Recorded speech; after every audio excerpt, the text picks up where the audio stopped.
Today we are going to be looking at Brexit, the British exit from the European Union. What we know today as Brexit was started off by a referendum in 2016 held by the Conservative Party for citizens of the United Kingdom voting whether to leave or remain in the European Union or EU.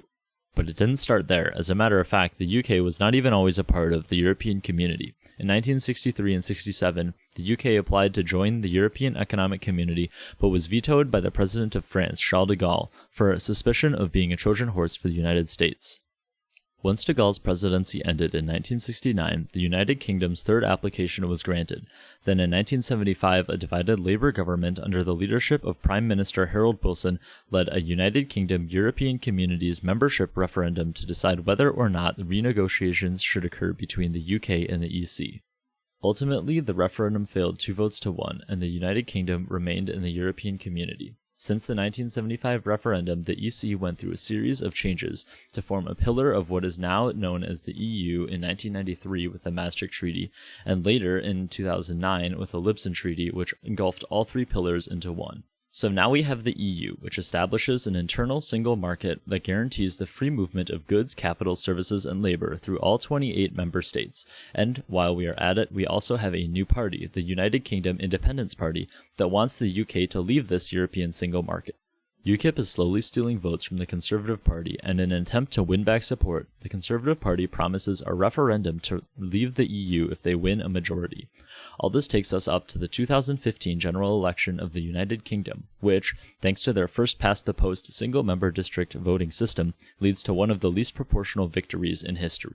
The Conservative Party, with 37% of the popular vote, ends up with 51% of the seats in Parliament and thus 100% of the power. Honoring their word, they hold the United Kingdom European Union membership referendum in June of 2016.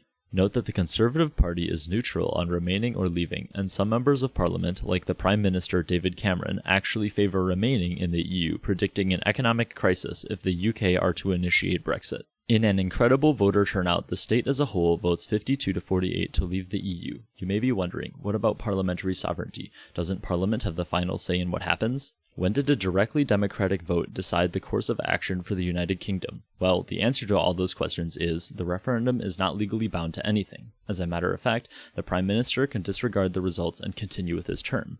However, to do so would be a huge threat to democracy and legitimacy of the government in the United Kingdom. So instead, Cameron steps down.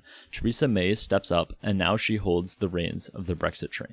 Let's pause and think about why the UK would want to leave the EU in the first place. For one, the EU supplies the UK with nearly frictionless trade to other member countries. However, the single market also allows open borders between member countries, and with Euroscepticism on the rise with UKIP's manifesto, the UK is trending towards isolation rather than accommodation. Great Britain has also always prided itself with its use of the pound, and although there are a few other EU member states that have not adopted the euro as its national currency, Great Britain's sense of nationalism is threatened by the external forces from the EU. In addition, laws set by the European Union Parliament supersede British law, jeopardizing the parliamentary sovereignty of the Westminster model. Okay, so back to May. It's now November, and the members of Parliament grant the Prime Minister permission to trigger Article 50, the European law to withdraw from the European Union.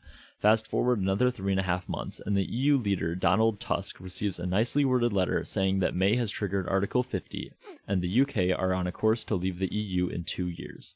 So what now? Well, we don't really know for certain yet, but there are 3 options. The least probable is that nothing happens. While it is not easy to cancel Article 50, the ambiguity with which it is written suggests that it is not impossible. Even so, I don't think we will be seeing a British U-turn on Brexit.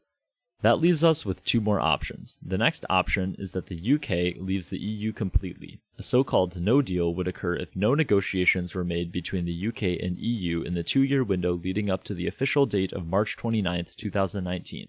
As a side note, this date can only be extended by a unanimous vote from the EU. Such a deal would likely be catastrophic for the UK. For one, Scotland, who, unlike England, voted overwhelmingly to stay in the EU, declared that they would hold an independence referendum were the UK to leave the EU.